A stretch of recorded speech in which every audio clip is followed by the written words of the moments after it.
శ్రీ రేణుకా ఎల్లమ్మ తల్లి జ్యోతిషాలయం. మీకు ఎటువంటి సమస్యలు ఉన్నా సరే గురువుగారు ఒక ఫోన్ కాల్ ద్వారా మీ సమస్యను క్లియర్ చేస్తారు. ఆర్థిక సమస్యలు, అప్పుల బాధలు, సంతాన సమస్యలు, విదేశీ ప్రయాణాలు, కోర్టు సమస్యలు, భార్యాభర్తల మధ్య కలహాలు, ప్రేమ సమస్యలు, రియల్ ఎస్టేట్ సమస్యలు, నమ్మిన వ్యక్తి మోసం చేసిన సమస్యలు, మీకు ఎటువంటి సమస్య ఉన్నా సరే 100% గురువుగారు మీ ప్రాబ్లంని క్లియర్ చేస్తారు. ఒకసారి గురువుగారికి కాల్ చేయండి. నేను కూడా కాల్ చేశాను. గురువుగారు నా సమస్యను క్లియర్ చేశారు. స్త్రీ పురుష వశీకరణం 100% చేయబడును. గుప్త నిధులు కూడా తీస్తారు మా గురువుగారు. ఒకసారి కాల్ చేయండి. Cell number 6300446041. అందరికీ నమస్కారం అండి. ఛానల్లోకి తిరిగి స్వాగతము. సింహరాశి జాతకులు, ఈ రోజున ఒక వ్యక్తి మీకు కాల్ చేసి ఇది చెబుతారు, ఇదే మాట్లాడతారు. పదే పదే ఈ విషయం గురించి మీ వద్దకు ఈ ప్రస్తావన ఆ వ్యక్తి వల్లనే రాబోతుంది. ఎవరు ఆ వ్యక్తి, ఏం చేయబోతున్నారు, ఎటువంటి పరిస్థితి మీకు కలగబోతుంది, ఈ రోజు గోచార రీత్యా ఎలా ఉండబోతుంది, ప్రతి ప్రశ్నకు సమాధానం వీడియోలో తెలుసుకుందాము. వీడియో నచ్చితే తప్పకుండా ఒక చిన్న లైక్ అయితే చేసి మమ్మల్ని సపోర్ట్ చేయండి. ఇక ఆలస్యం లేదండి, వీడియోలోకి వచ్చేద్దాము. ఈ రోజు ఏ పని చేసినా నెమ్మదిగా సాగబోతుంది. తెలియకుండానే ఒక సమస్యలో చిక్కుకుంటారు. జాగ్రత్త తప్పక తీసుకోండి. తెలిసి కానీ తెలియక కానీ తప్పు చేసి ఉంటారు.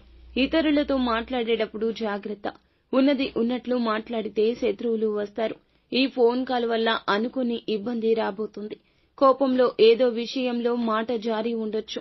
దాన్ని పట్టుకుని మీపై ఇతర వ్యక్తులు కక్ష సాధించబోతున్నారు. నిందలు రాబోతున్నాయి. నమ్మినా నమ్మకపోయినా ఇదే వాస్తవం. ఏదైనా విషయం గురించి నిజాలు తెలుసుకుని మీరు మాట్లాడే ప్రయత్నం చేయండి. ఎక్కువ మటుకైతే మాట్లాడకుండా ఈ రోజున సైలెంట్ గా ఉండడమే ఉత్తమం. ఖచ్చితంగా ఈ రోజున ఫోన్ కాల్ వస్తుంది. ఈ రోజున ఈ యొక్క వార్తను వింటారు. తెలిసి చేసినా తెలియక చేసినా, తొందరపాటు వల్ల చేసినా మీరు ఆ తప్పు వల్ల తిట్ల దండకాన్ని వినబోతున్నారు.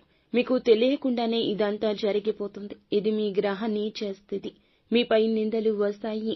ఏదైనా మాట్లాడేటప్పుడు మాత్రం తగిన జాగ్రత్త తీసుకోండి. 1-2 సార్లు చుట్టుపక్కల ఉన్నవాళ్లే మీకు శత్రువులు అనే విషయం మీద ధ్యాస ఉంచండి. ఏదో విషయంలో కోపంలో ఏదో ఒక మాట తూలి ఉండొచ్చు, జార విడిచి ఉండొచ్చు. దాన్ని పట్టుకుని మీ పైన కక్ష సాధిస్తారు. మీరు ఈ రోజంతా వెక్కి ఏడుస్తారు, నిందల పాలు అవుతారు. ఏదైనా విషయం గురించి మాట్లాడేటప్పుడు అందుకే పెద్దలు చెప్తారు, 1-10 సార్లు ఆలోచించుకుని మాట్లాడమని. ఈ రోజున ఫోన్ కాల్ రూపంలో తిట్లు కలగబోతున్నాయి. దీన్ని ఎవరూ తప్పించలేరు. చెయ్యని తప్పుకు అబాసు పాలవుతారు. ఈ రోజున ఇలా మిశ్రమంగా ఉంటుంది. ఏ పని చేసినా నెమ్మదిగానే ఉంటుంది.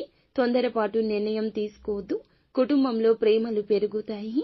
పాత ఆరోగ్య సమస్య తీరిపోతుంది. కొంతమేర ఆరోగ్య సమస్యలు తగ్గుముఖం పట్టొచ్చు.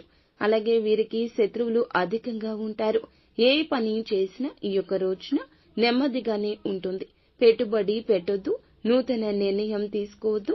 ఇబ్బందులు పడతారు. మీ పక్కన ఉన్న వారిని నిత్యము ఈ రోజు గమనిస్తూనే ఉండండి. పనుల్లో ఇబ్బందులు రాబోతున్నాయి కావున ధైర్యంగా ఉండండి. నిత్యము శివారాధన చేసుకోండి. అంతా మంచి జరుగుతుంది.